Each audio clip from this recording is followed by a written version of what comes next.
साथ हैं शूद्र इंद्रदेव यादव जी। आप बेबाक विचार अपना देते हैं। मैं आपसे सवाल करना चाह रहा हूं कि अभी थोड़े दिन पहले की खबर है कि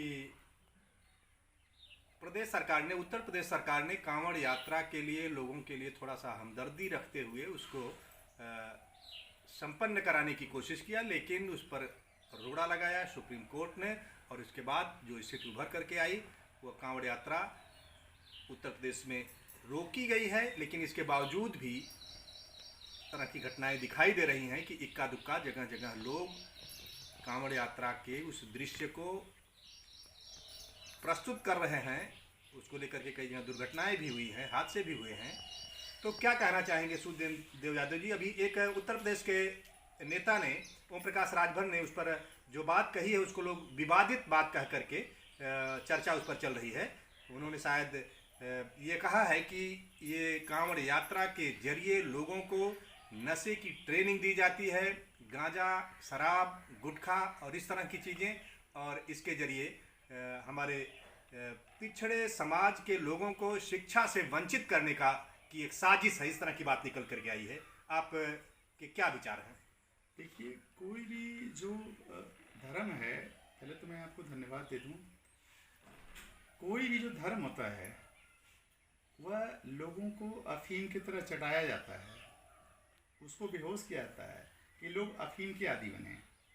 जैसे कांवड़ यात्रा है, तो कांवड़ यात्रा कोई भी बुद्धिमान, आप उसमें ब्राह्मण के लड़के नहीं देखते होंगे, किसी बनिए के व्यापारी के बच्चे नहीं देखते होंगे। मोस्टली जो यादव हैं, जो मौर्य हैं, जो गुजर समाज के लोग हैं, जो जाट समाज के लोग हैं, वही कांवड़ यात्रा को जाते हैं। आप बताइए कि जिसके लिए ये लोग कांवड़ यात्रा जाते हैं, जब उन्हीं को लोगों ने मार दिया, वो अपना अस्तित्व खुद ही नहीं बचा पाए, तो आम आदमी जो है अपना अस्तित्व कैसे बचा पाएगा? और रही जो गांजे की ट्रेनिंग की, अफीम की ट्रेनिंग की, जितने लोग जाते हैं, गांजा, लड़के हों लड़कियां हों, खुलेआम गांजा पीते हैं और कहते हैं शंकर का प्रसाद है। कभी आपने इन मूर्खों के मुँह से यह सुना कि यह गौतम बुद्ध के ज्ञान का प्रसाद है, स्वामी विवेकानंद के ज्ञान का प्रसाद है, अंबेडकर के ज्ञान का प्रसाद है? चूँकि इनको धर्म के नाम पे आज मथुरा से लेके उत्तराखंड में से लेके जितने भी धार्मिक स्थल हैं, खुलेआम व्यभिचार, खुलेआम दारू शराब, मतलब एक तरह से धर्म के नाम पे इनको जो है भटकाया जाता है, क्योंकि धार्मिक व्यक्ति ही जो है शिक्षा से जो है वंचित होता है। और इस संसार में करोड़ों जीव जंतु हैं, उनके लिए धर्म का कोई महत्व नहीं है। ये जो आस्था की बात करते हैं, आस्था अस्तित्व पे टिका हुआ है। आस्था शब्द अस्तित्व पे टिका है, और जब उनका खुद ही अस्तित्व नहीं है तो फिर वो धर्म की बात कैसे कर सकते हैं? एक आरोप, आपकी जो विचारधारा है, जिस तरह से आप खुल करके बोलते हैं, उस पर एक आरोप आता है कि जब ईसाई धर्म या बौद्ध धर्म या इस्लाम धर्म में भी इस तरह की जो पाखंड की चीज़ें हैं, उन पर आप नहीं चोट करते हैं और केवल तथाकथित सनातन धर्म पर ही ज़्यादा चोट करते हैं। सनातन का मतलब होता है जो सत्य पर आधारित हो, ठीक है? और ये लोग वैदिक धर्म को ही सनातन धर्म बोलते हैं। जो इनके भविष्य पुराण हैं, तमाम हैं, यह लोग जो है 21वीं, मतलब ये लोग 20-22 साल पहले लिखे हैं, और कुछ तो ये अंग्रेज़ों के ज़माने के हैं, क्योंकि उसमें रानी विक्टोरिया का भी जिक्र है। रही बात हिंदू, मुसलमान और ईसाई की, तो पूरे संसार में लगभग 2% से भी कम जो है मुसलमान पढ़े लिखे हैं, और हिंदू जो है, जो यूनिवर्सिटी की बात आती है, 8% ही लोग जा पाते हैं, और ईसाई लोग जो है लगभग 56% जो है पूरे संसार में यूनिवर्सिटी जाते हैं। तो आज पूरे भारतवर्ष में जितने भी आविष्कार हुए हैं, चाहे हवाई जहाज़ से लेके, रेल यात्रा से लेके, तमाम तरह के मतलब जो आधुनिक जो खोज है, जो नए नए जो इन्वेंशन है, वो सब यहूदियों के द्वारा है। आप किसी हिंदू का बता दीजिए कोई आविष्कार हुआ हो तो?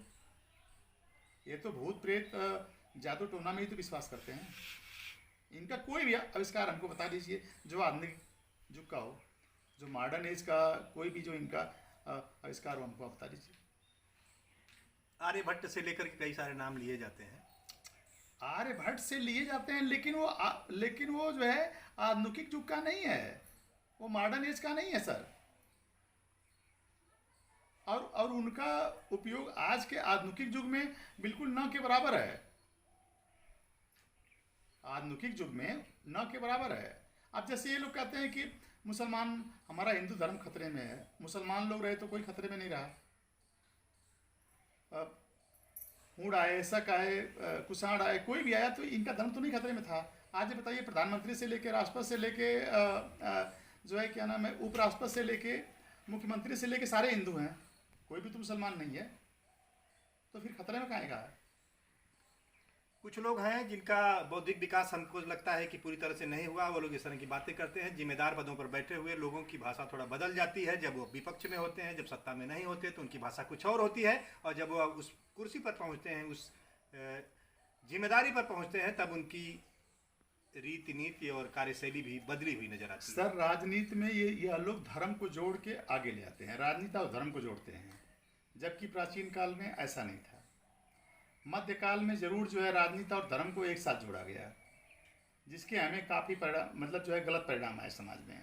अवैध बच्चों का उत्पादन, नियोग प्रथा को शुरू करना, समाज में जो है क्या नाम है, जैसे आजकल लावारिस बच्चे हैं, फेंक दिए जाते हैं, उसी तरह से उस युग में भी जो है, जिसको ये लोग सनातन बोलते हैं, उस युग में भी अवैध बच्चे जो है जगह जगह मिल जाते थे। उस समय भी कोई रोक टोक नहीं था। धर्म के नाम पे लोग आज भी अत्याचार करते हैं, पहले भी अत्याचार करते थे। आज देवदासी प्रथा से लेके जो है तमाम जो है इन्हीं की तो देन है, वो धर्म की ही तो देन है।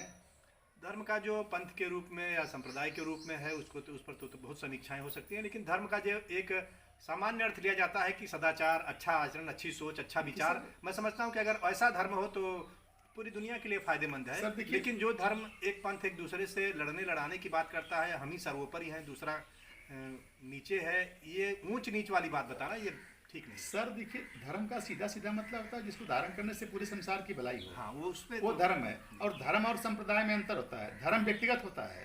ठीक है सर। देखिए, प्रारंभ में संप्रदाय का भी एक बेहतर अर्थ था, जिसका मतलब था समता प्रदान करने वाला एक रास्ता। जैसे जो लोग भटका दिया लोग, जैसे लोग जो प्रारंभिक एज में जब मनुष्यों का विकास हुआ तो वो संप्रदाय के रूप में ही थे। व्यक्तियों ने जब जो है ज़्यादा जब विकास कर लिया तो उसको धर्म के रूप में डाल दिया। और धर्म का सीधा सीधा मतलब होता है, धर्म व्यक्तिगत होता है, जैसे माँ का धर्म, पिता का धर्म, गुरु का धर्म, अपने समाज का धर्म, शिक्षा का धर्म। तो धर्म व्यक्तिगत होता है, जबकि यह मूर्ख लोग जो है धर्म को जो है सामाजिक और कहते हैं संप्रदाय सामाजिक होता है, जैसे मुस्लिम धर्म में है, जैसे ईसाई में है, ये चीज़ें हैं।